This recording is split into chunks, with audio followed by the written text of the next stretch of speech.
Hoje nós vamos tratar das taxas de crescimento e agora nós falaremos sobre a taxa intrínseca de crescimento natural da população. Bem, em muitas situações o ambiente acaba sendo um fator limitante, né?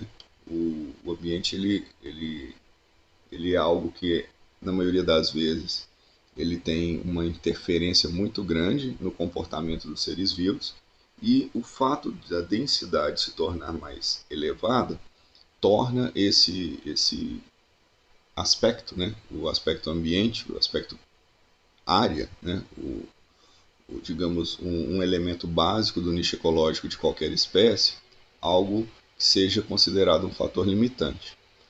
Além da área propriamente dita no ambiente, nós teremos outras estruturas, outros componentes ambientais que podem também influenciar a competição dentro da população.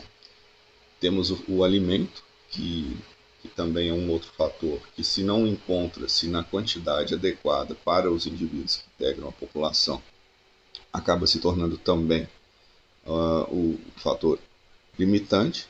E muitas das vezes também temos a questão do parceiro sexual. São os elementos que estimulam a competição intraespecífica.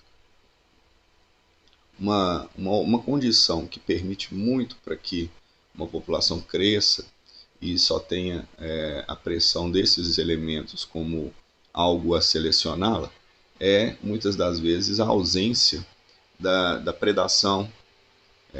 São condições que podem estar contribuindo para uma crescente populacional sem muito controle, mas são temáticas que nós falaremos um pouco mais à frente também.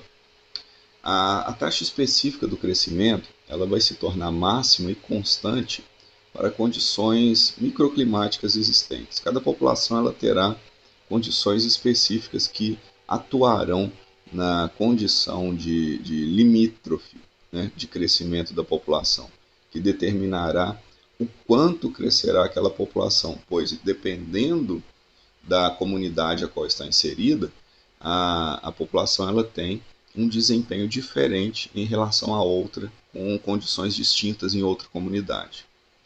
A taxa de crescimento sobre essas condições, então, ela está relacionada a uma estrutura etária populacional muito particular, que é um outro elemento que influencia diretamente no crescimento da população, que é a divisão dos seus indivíduos naquelas faixas etárias que nós comentamos, em juvenis, em adultos e em senis. Então, todos esses elementos juntos é que determinarão o crescimento de uma população.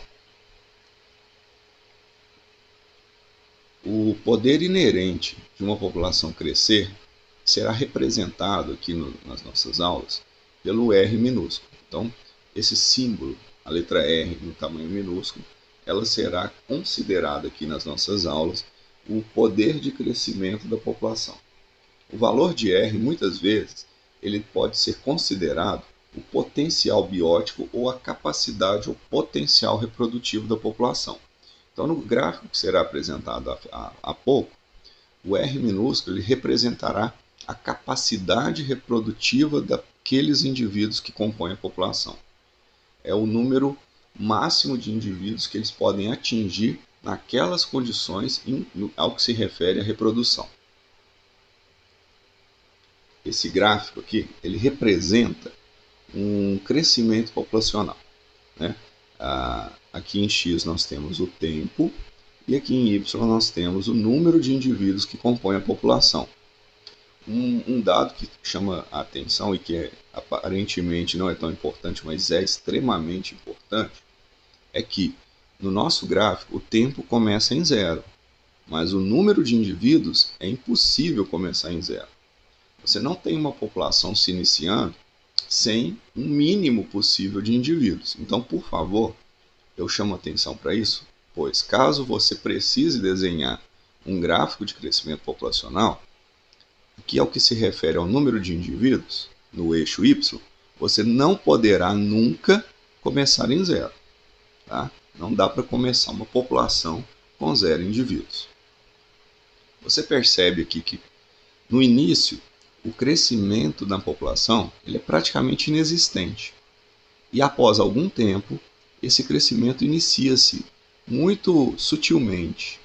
Posteriormente, ele começa a se tornar mais acelerado e, em um determinado ponto, ele se torna extremamente rápido. Você percebe que nesse lapso de tempo muito curto aqui, a população cresce consideravelmente. Quando essa sigmoide aqui chega à sua metade, você percebe o ponto de inflexão. O ponto de inflexão é o momento em que a população atingiu a sua maior capacidade reprodutiva. Nesse ponto aqui, os indivíduos atingiram seu potencial reprodutivo máximo. As fêmeas botam o maior número de ovos possíveis.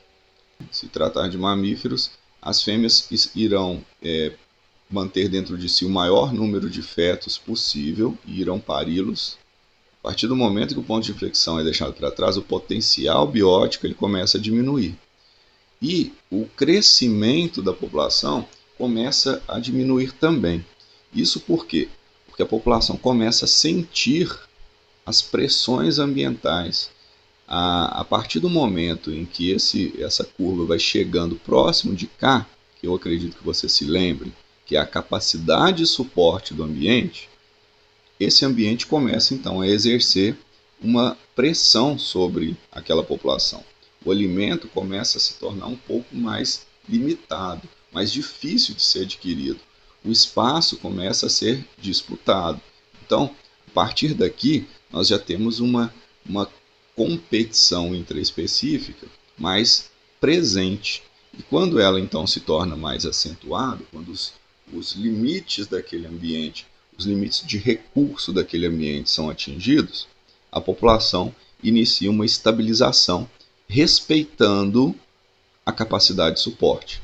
E aí então ela chega ao limite do seu número de indivíduos, da sua densidade, e se mantém próxima a esse número aqui durante o restante de sua existência.